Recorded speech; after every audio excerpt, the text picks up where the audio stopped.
Ako ang daan, ang katotohanan, at ang buhay. Ito yung paanyaya na ipinapahayag sa amin ng buong kapal. So, bahagi ko na ang ating pananampalataya, isang pananampalataya na tayo ay tinutulungan na harapin ang katotohanan.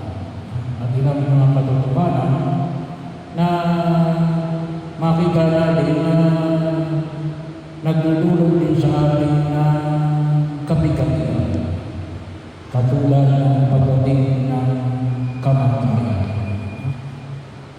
Kumakailan lang, hindi naman kailan sa inyo na yung bagong presidente ng USA ay itinalaga sa kanyang pagkaupo ay pumirma kaagad ng halos o mahigit 2 executive order. Sabi ng iba, parang nagmamadali. Masyado nagmamadali. Isa ho sa, sabi nga ho natin, katotohanan na dapat natin harapin natin, na makita natin na ang bawat isa ay may oras. Pero yung oras natin ay may limitasyon. Bahagi yun. Isa ang katotohanan na huwag natin kalimutan. At kung minsan, tayo may nililibang, akala natin may oras pa. Akala natin mahaba pa ang oras. Pero sabi nga, sa pagkat tayo nililibang, hindi natin namamalaya na alin. Nakukulangan na tayo sa oras. Bahagi yun na huwag natin kalimutan na ang bawat panahon na ipinagkaloob sa atin ng Diyos ay mahalaga. Hindi nga lang pare-pareho. May mas mahaba, mas mayroong maiksi. Pero ano yung paanyaya na huwag natin kalimutan na pinamamanig ng buong kapal. Magamit natin yung oras na ipinagkaloob ng Diyos sa atin. Magamit natin ng maayos.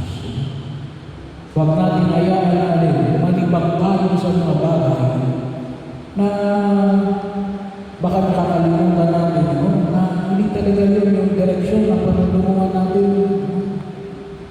Bahagi o kuminsan natin na ubos yung ating oras sa mga bagay na walang pinatutulungan. Kaya pahalagahan natin yung panahon na pinagkaloob ng Diyos sa atin. Kasama na dyan ang buhay na pinagkaloob ng Diyos kay Joel na naging bahagi ng inyong buhay. Kaya naman po patuloy tayo ang panalaman sa biyaya ng pinagkaloob ng Diyos. At maaaring, sabi nga natin, maaaring mas maiksi kaysa sa iba. Pero magpasalamat tayo sa buhay na yan na ipinagkaloob ng Diyos sa bawat isa sa amin. Sana po, higit natin palagi magpasalamat araw-araw sa panahon na ibibigay sa atin ang buhay kapal. Sabi na natin, may mga bagay na hindi natin kayang maunawaan sa ngayon kung bakit maaaring yung oras na ipinagkaloob kay Joel ay maaaring nakikita natin na mas maiksi. Pero sabi na natin, hindi natin sakot yun. Wala tayong kapangyarihan para doon. Ano lang yung pwede natin gawin? Magpasalamat tayo at pahalagahan natin yung buhay na ipinagkaloob ng Diyos kay Joel na naging bahagi ng inyong buhay. At ganoon din sa ating pang-araw-araw na buhay. Nawa palagi tayo magpasalamat every Sunday. Isama ninyo sa inyong panalangin ng pagkapasalamat na yan. At isama ninyo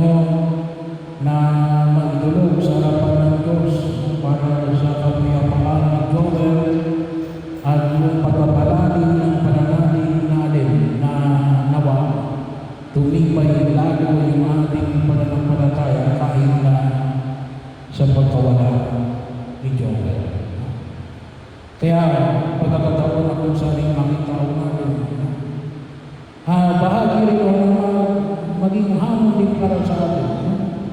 Kung may magagawa tayo ng buhay, gawin na natin ngayon. Sabi nga, bakit? Sa pagkakaroon ng bukas, ay hindi sigurado. Well, sigurado may bukas. Ang tanong lang ay, nandito pa kaya tayo bukas? Maaaring doon na tayo sa kabila. Kaya bahagi yun, bawat minuto ay pagpasalamat natin sa Diyos. Pagkakataon na kung saan nakita po natin at kung magagawa na natin ngayon, gawin na natin ngayon. Lalong-lalo na sa biyaya ng pinagkaloob ng Diyos. Ano yun? Nakapasok sa kanyang utos. Ano yung utos na ipinamanik ng Diyos? Pag-ibig sa Diyos at pag-ibig sa kapwa.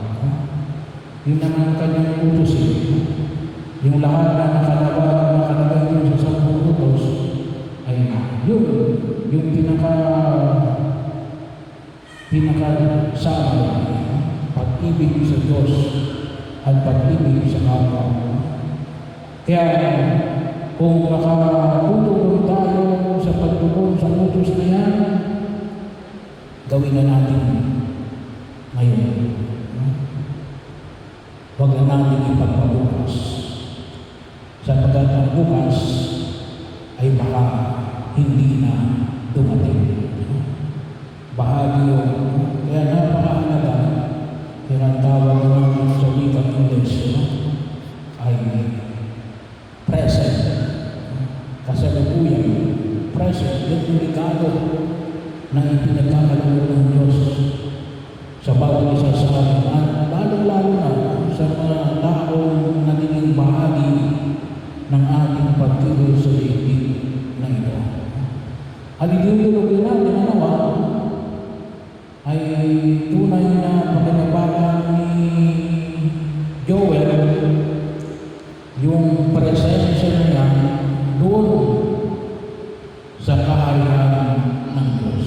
Kaya huwag natin kalimutan na isang biyaya na pinagkaloob ng Diyos sa ating mga Katoliko rin. Yung kanyang presensya. Saan? Sa banal na misa. Nais ng Diyos. Sabi na natin na siya ay makasama natin sa banal na Eucharistia. Ito na langit eh. Yung presensya ng Diyos. Kaya bahagi yun. Baka hindi maniwala ang Diyos sa atin na gusto namin siyang makasama sa langit.